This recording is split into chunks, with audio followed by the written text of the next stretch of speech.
Hi hello കുട്ടികളെ, നമ്മളിന്ന് നോക്കുന്നത് കൂറുമാറ്റ നിരോധന നിയമം എന്ന് കേട്ടിട്ടില്ല. അതിലെ കൂറുമാറ്റം എന്താണ്?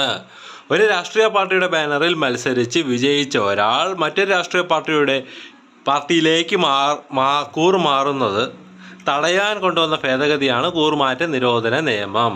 ഇപ്പോൾ ഒരു രാഷ്ട്രീയ പാർട്ടിയുടെ ബാനറിൽ മത്സരിച്ച് വിജയിച്ച ഒരാൾ മറ്റൊരു രാഷ്ട്രീയ പാർട്ടിയിലേക്ക് കൂറുമാറുന്നത് തടയാൻ കൊണ്ടുവന്ന ഭേദഗതിയാണ് കൂറുമാറ്റ നിരോധന നിയമം. മനസ്സിലായല്ലോ?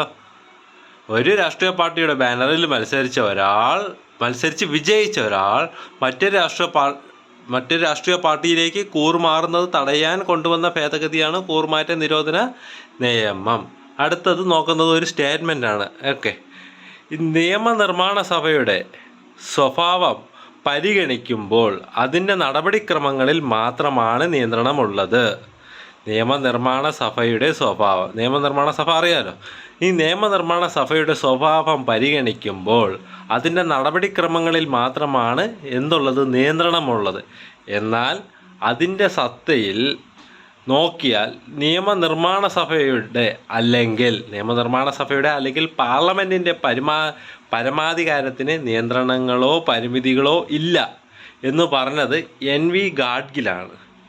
അപ്പം ഇങ്ങനെ പറഞ്ഞത് ആരാണ്? NV ഗാഡ്ഗിലാണ്. നിയമനിർമ്മാണ സഭയുടെ സ്വഭാവം പരിഗണിക്കുമ്പോൾ അതിൻ്റെ നടപടിക്രമങ്ങളിൽ മാത്രമാണ് നിയന്ത്രണങ്ങളുള്ളത്. എന്നാൽ അതിൻ്റെ സത്തയിൽ നോക്കിയാൽ നിയമനിർമ്മാണ സഭയുടെ അല്ലെങ്കിൽ പാർലമെൻറ്റിൻ്റെ പരമാധികാരത്തിന് നിയന്ത്രണങ്ങളോ പരിമിതികളോ ഇല്ല എന്ന് പറഞ്ഞത് NV ഗാഡ്ഗിലാണ്. അതൊന്ന് ശ്രദ്ധിച്ചിരിക്കണം കേട്ടോ. ഇനി അടുത്തത് പറയുന്നത് കൂറുമാറ്റ നിരോധന നിയമം നിലവിൽ കൊണ്ടുവന്ന ഭരണഘടനാ ഭേദഗതി. കൂറുമാറ്റ നിരോധന നിയമം നിലവിൽ കൊണ്ടുവന്ന ഭരണഘടനാ ഭേദഗതി 52ാം ഭേദഗതി 1985. ഇപ്പം 52ാം ഭേദഗതി 1985 52ാം ഭേദഗതി പ്രകാരമാണ് കൂറുമാറ്റ നിരോധന നിയമം നിലവിൽ കൊണ്ടുവന്നത്. ഓക്കെ, ഈ 52ാം ഭേദഗതി വഴി വന്ന കൂറുമാറ്റ നിരോധന നിയമം ഉണ്ടല്ലോ, അത് പരിഷ്കരിക്കുന്നത് ഏത് ഭേദഗതിയിലാണ്?